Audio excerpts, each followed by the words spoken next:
అందరికీ శుభోదయం. రాజకీయంగా వ్యక్తిగతంగా గడ్డు పరిస్థితులను ఎదుర్కొంటున్న జగన్మోహన్ రెడ్డి బీజేపీ శరణుజొచ్చాడు అని సమాచారం. నిజానికి నిన్న కొన్ని రూమర్లు వచ్చినాయి. ఏమని? కాంగ్రెస్ పార్టీలో వైకాపాని విలీనం చేయడానికి జగన్మోహన్ రెడ్డి సిద్ధపడుతున్నారు అని. ఎందుకంటే ఆయన పులివెందుల నుంచి బెంగళూరు వెళ్ళారు, యలహంక ప్యాలెస్లో ఉండటానికి కొన్ని రోజులు. అక్కడికి ఆయన వెళ్ళింది కాంగ్రెస్ ప్రభుత్వంలో డిప్యూటీ సీఎంగా ఉన్నటువంటి డీకే శివకుమార్ని కలవడానికి, ఆయనతో చర్చించడానికి అని కూడా కొన్ని వార్తలు వచ్చినాయి. అయితే వీటిలో వాస్తవం ఉంది అని చెప్పి నేను అనుకోవడం లేదు.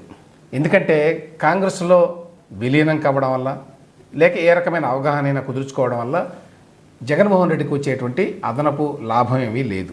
అయితే వాస్తవానికి ఆయన బీజేపీ తోటి లోపాయకారి ఒప్పందం కోసం విశ్వ ప్రయత్నం చేస్తున్నాడు అనే సమాచారంలో మాత్రం వాస్తవం ఉంది. కొద్ది రోజుల క్రితమే జగన్మోహన్ రెడ్డి బీజేపీ అధినాయకత్వానికి కొన్ని ఫీలర్స్ పంపించాడు. నేను అన్కండిషనల్గా మీకు సపోర్ట్ చేస్తాను లోక్సభలో, అదేవిధంగా రాజ్యసభలో. దానికి బదులుగా నేనేమీ కోరడం లేదు అని. దానికి బదులుగా ఏమీ కోరడం లేదు అంటే జనరల్లీ స్పీకింగ్ బీజేపీ అండ కావాలి అని అర్థం, అంతే. తాజా సమాచారం ఏంటంటే ఎన్డీఏ లోక్సభ స్పీకర్ అభ్యర్థిగా నిలబడుతున్నటువంటి ఓం బిర్లాకి వైసీపీ అధికారికంగా మద్దతు పలికింది. గమ్మత్ ఏమిటంటే ఈ విధంగా అధికారికంగా మద్దతు పలికింది అనేది మిగతా పత్రికల్లో ఎక్కడా రాలేదు, ఒక్క సాక్షిలో తప్ప. సాక్షిలో ఏమని వచ్చింది? ఓం బిర్లా అభ్యర్థిత్వానికి వైఎస్ఆర్సీపీ మద్దతు. లోక్సభ స్పీకర్ ఎన్నికలో ఎన్డీఏ అభ్యర్థి ఓం బిర్లాకు వైఎస్ఆర్సీపీ మద్దతు ప్రకటించింది. బుధవారం జరిగే స్పీకర్ ఎన్నికలో ఓం బిర్లాకు మద్దతు ఇవ్వాలని ఎన్డీఏ అగ్రనేతలు వైఎస్ఆర్సీపీ అధినాయకత్వాన్ని కోరారని పార్టీ పార్లమెంటరీ నేత వైవి సుబ్బారెడ్డి తెలిపారు.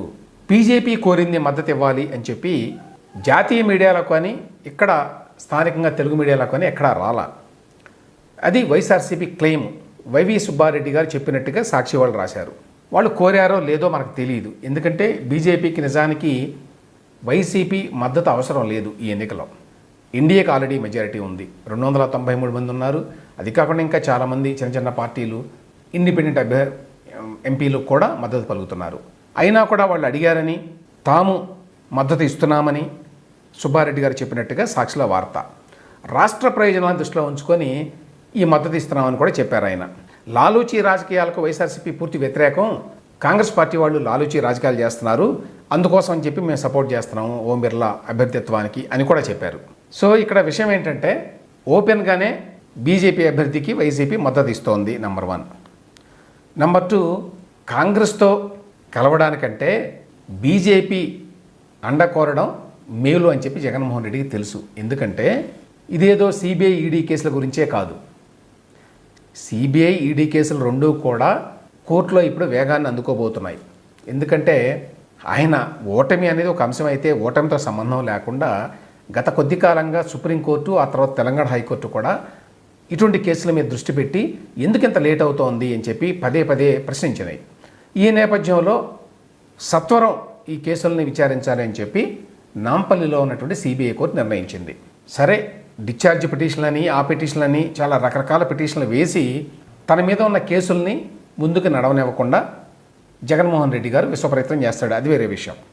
కానీ దానికంటే ఇంకా పెద్ద ప్రమాదం ఏంటంటే ఇప్పుడు జగన్మోహన్ రెడ్డికి గత 5 సంవత్సరాలుగా ఆంధ్రప్రదేశ్లో ఆయన చేసినటువంటి అక్రమాలు, అవినీతి, అతిక్రమణలు, ఉల్లంఘనలు ఇవి టన్నుల కొద్దీ ఉన్నాయి. ఈ ప్రభుత్వంలో చేసినటువంటి ఇటువంటి ట్రాన్స్గ్రెషన్స్, కమిషన్స్, ఒమిషన్స్ వీటన్నిటి మీద ఇప్పుడు కూటమి ప్రభుత్వం దృష్టి పెడుతుంది తప్పనిసరిగా. ఆల్రెడీ స్టార్ట్ కూడా అయింది. అనేక అంశాల మీద ప్రభుత్వంలో గత 5 ఏళ్లలో జరిగిన అవినీతిని కొత్త ప్రభుత్వం వెలుగుతీస్తుంది. ఎస్పెషల్లీ లిక్కర్కి సంబంధించి, ఇసుకకి సంబంధించి, ఇలాంటి అనేక పాలసీలకు సంబంధించి బోల్డని కేసులు ఉన్నాయి. ఇవి కాకుండా నిజానికి జగన్మోహన్ రెడ్డి మీద డజన్ల కొద్దీ కేసులను పెట్టడానికి అవసరమైనటువంటి మెటీరియల్ ఇప్పుడు కొత్త ప్రభుత్వం దగ్గర ఉన్నది. ఉదాహరణకి సాక్షి పత్రిక ఉన్నది. సాక్షి పత్రిక స్వయంగా జగన్మోహన్ రెడ్డి గారి సొంత పత్రిక. అంటే సాక్షి పత్రిక ఏదైనా మేలు చేస్తే అది కాన్ఫ్లిక్ట్ ఆఫ్ ఇంట్రెస్ట్ కిందకు వస్తుంది.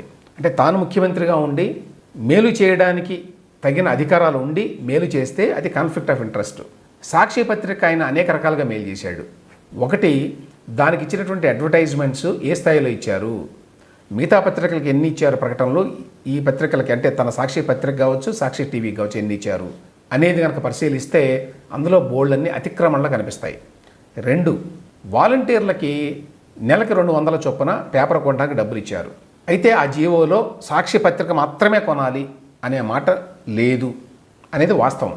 అయితే 200 రూపాయలు ఇవ్వడం ద్వారా ఏం చేశారు అంటే ఆటోమేటిక్గా లార్జెస్ట్ సర్క్యులేటెడ్ పత్రిక అయినటువంటి ఈనాడుని ఆ లిస్టులో నుంచి తొలగిపోయేట్టుగా చేశారు. ఎందుకంటే ఈనాడు మంత్లీ సబ్స్క్రిప్షను 207 రూపాయలు, అదేవిధంగా ఆంధ్రజ్యోతి మంత్లీ సబ్స్క్రిప్షను 207 రూపాయలు, సాక్షి 200 రూపాయలకి లోపలే ఉంది. కాబట్టి ఆటోమేటిక్గా 2 పత్రికల్ని ఎక్స్క్లూడ్ చేశారు అందులో నుంచి 200 అని చెప్పి నిర్ణయించడం ద్వారా. ఇది దుర్దేశపూర్వకంగా నిర్ణయించారు ఈ రేటు. అధికారికంగా సాక్షి పత్రికను కొనమని చెప్పకపోయినా సాక్షి పత్రికను కొనేట్టుగా చేశారు అనేది ఒకటి. ఆ తర్వాత యాక్చువల్గా రేపు లెక్కలు తీస్తే ఏ పత్రికని ఎక్కువ కొన్నారు వాలంటీర్లు లేక ప్రభుత్వ ఆఫీసుల్లో అనేది లెక్కలు తీస్తే ఈ 200 రూపాయల ద్వారా సాక్షి పత్రికని ఎక్కువ కొన్నారు అనే విషయం బయటపడింది అనుకోండి. అప్పుడు తన పత్రికకి లబ్ధి చేకూర్చుకోవడానికి జగన్మోహన్ రెడ్డి గారు ముఖ్యమంత్రిగా తనకున్న అధికారాన్ని దుర్వినియోగం చేశాడు అనేది ఒక కేసు. నిన్న ఎమర్జెన్సీ ప్రకటించి 50 సంవత్సరాలు అయిందని చెప్పి చాలామంది మాట్లాడుకోవటం విన్నారు. ఏమిటి ఎమర్జెన్సీ ఎందుకు ప్రకటించింది అప్పుడు ఇందిరాగాంధీ? ఎందుకంటే ఆవిడ మీద అలహాబాద్ హైకోర్టులో ఒక తీర్పు వ్యతిరేకంగా వచ్చింది. ఏమిటి ఆ తీర్పు? Rajnarayan versus state of Uttar Pradesh. ఏమిటంటే అది ఇందిరాగాంధీ గారు రాయ్బరేలీ నుంచి పోటీ చేశారు 71 ఎన్నికల్లో. పోటీ చేసినప్పుడు ఆవిడ అప్పటికి ప్రధానమంత్రిగా ఉన్నారు. ఆవిడ పోటీ చేసినప్పుడు ఆ స్టేజ్ ఏర్పాట్లన్నీ కూడా ప్రభుత్వ అధికారులు చేశారు, ప్రభుత్వ ధనంతో మైక్ ఏర్పాటు చేశారు అనేది ఆరోపణ. ఆ ఒక్క ఆరోపణ మీద ప్రధానమంత్రిగా ఉండటానికి మీరు వీలు లేదు, మీరు కుర్చీ దిగండి అని చెప్పి అలహాబాద్ హైకోర్టు తీర్పిచ్చింది అంత చిన్న విషయానికి. ఆ తర్వాత దాని కారణంగా ఆవిడ ఎమర్జెన్సీ విధించారు. ఎమర్జెన్సీ తర్వాత మళ్ళీ ఎన్నికలు నిర్వహించారు, ఎన్నికల్లో ఓడిపోయారు. ఆ తర్వాత సుప్రీంకోర్టు యాక్చువల్గా ఆ కేసును కొట్టివేసింది కూడా. అంత చిన్నదానికే మరి ఇందిరాగాంధీ గారిని నాట్ ఓన్లీ ప్రధానమంత్రి సీట్ నుంచి దిగిపోమ్మనడమే కాకుండా ఆవిడ 6 ఏళ్ల పాటు మళ్ళీ ఎన్నికల్లో పోటీ చేయకుండా డిస్క్వాలిఫై చేశారు. మరి ఆ లెక్కను చూసుకుంటే జగన్మోహన్ రెడ్డి గారు ఎన్ని ట్రాన్స్గ్రెషన్స్, ఎన్ని ఉల్లంఘనలు చేశారు. సో ఈ విధంగా అనేక కేసులు జగన్మోహన్ రెడ్డి గారి మీద పెట్టవచ్చు అనేది పాయింట్ ఇక్కడ. సో వీటన్నిటిని తట్టుకుని నిలబడాలంటే మామూలు విషయం కాదు. అందువల్ల ఖచ్చితంగా ఆయనకి బీజేపీ నాయకత్వం యొక్క అండ కావాలి. గతంలో ఆయన బీజేపీకి చాలా సహకారం అందించిన మాట వాస్తవం 2019 నుంచి 2024 వరకు. అందుకు బదులుగా బీజేపీ కూడా జగన్మోహన్ రెడ్డికి అనేక మేళ్లు చేసింది. నేను గతంలో ఎలా చేశానో అలాగే ఉంటాను, నేను నమ్మదగిన మిత్రుడిని కాబట్టి నాకు మీరు సాయం చేయండి అనేటువంటి ఫీలర్స్ ఆయన పంపించాడు. బీజేపీ అందుకు సముఖంగా ఉందా లేదా అనే విషయం తెలియదు. కానీ జగన్మోహన్ రెడ్డి తనకు లోక్సభలో ఉన్నటువంటి 4 ఎంపీలని, అదేవిధంగా రాజ్యసభలో ఉన్నటువంటి 11 మంది ఎంపీలని మీకు మద్దతుగా నేను ఓట్లే ఇస్తాను ఎప్పుడు అవసరమైతే అప్పుడు అని చెప్తే కాదు అని చెప్పి అనాల్సిన అవసరం ఉండదు. అడగకుండానే మద్దతు ఇస్తానని చెప్పి జగన్మోహన్ రెడ్డి వస్తే బీజేపీ మాత్రం ఎందుకు కాదుంటుంది? అంటే ఇది ఎన్డీఏలో తెలుగుదేశం పార్టీ భాగస్వామి కదా, వాళ్ళు ఎలా దరికి చేర్చుకుంటారు అని కొంతమంది ప్రశ్నిస్తారు. ఇవన్నీ కూడా ఓపెన్గా జరిగేటువంటి విషయాలు కాదు. బీజేపీ ఎప్పుడు మీరు మాకు మద్దతు పలకండి అని ఓపెన్గా అడుగుతుందని నేను అనుకోను. ఇప్పుడు కూడా ఈ స్పీకర్ ఎన్నికలో కూడా బీజేపీ వారు బహిరంగంగా పబ్లిక్గా అయ్యా వైఎస్ఆర్సీపీ మీరు మాకు మద్దతు పలకండి అని చెప్పి కోరారు అని చెప్పి నేనైతే అనుకోవడం లేదు. ఆ సమాచారం అయితే ఇప్పటిదాకా ఎక్కడా లేదు. కాబట్టి ఆ విధంగా ఎప్పుడు అడగకపోవచ్చు బీజేపీ. కానీ అంతర్గతంగా ఆ రకమైన అవగాహన కుదిరేటువంటి అవకాశం ఉంది. అయితే ఎంతవరకు జగన్మోహన్ రెడ్డి ఇప్పుడు బీజేపీకి ఉపయోగపడతాడు? అంత అవసరం ఉందే వాళ్ళకి?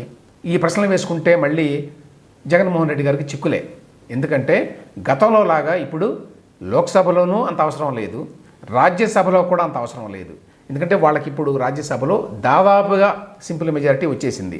అది కాకుండా అడగకుండానే ఈయన మద్దతు ఇస్తాడు. కాబట్టి అందుకోసం అని చెప్పి ఈయనకి ప్రత్యేకంగా మేళ్లు చేయడానికి బీజేపీ ప్రయత్నిస్తుంది అని చెప్పి అనుకోవడానికి లేదు. అయినా కూడా జగన్మోహన్ రెడ్డి తన అస్తిత్వాన్ని కాపాడుకోవడానికి చేయాల్సిన ప్రయత్నాలన్నీ చేస్తున్నాడు. ఆ విధంగా బీజేపీ వారిని జగన్మోహన్ రెడ్డి శరణు కోరాడు. అందులో భాగంగానే ఇప్పుడు స్పీకర్ ఎన్నికలో కూడా ఎన్డీఏ క్యాండిడేట్ అయినటువంటి ఓం బిర్లాకి ఓపెన్గా మద్దతు పలుకుతున్నాడు అనే విషయాన్ని అర్థం చేసుకోవాలి.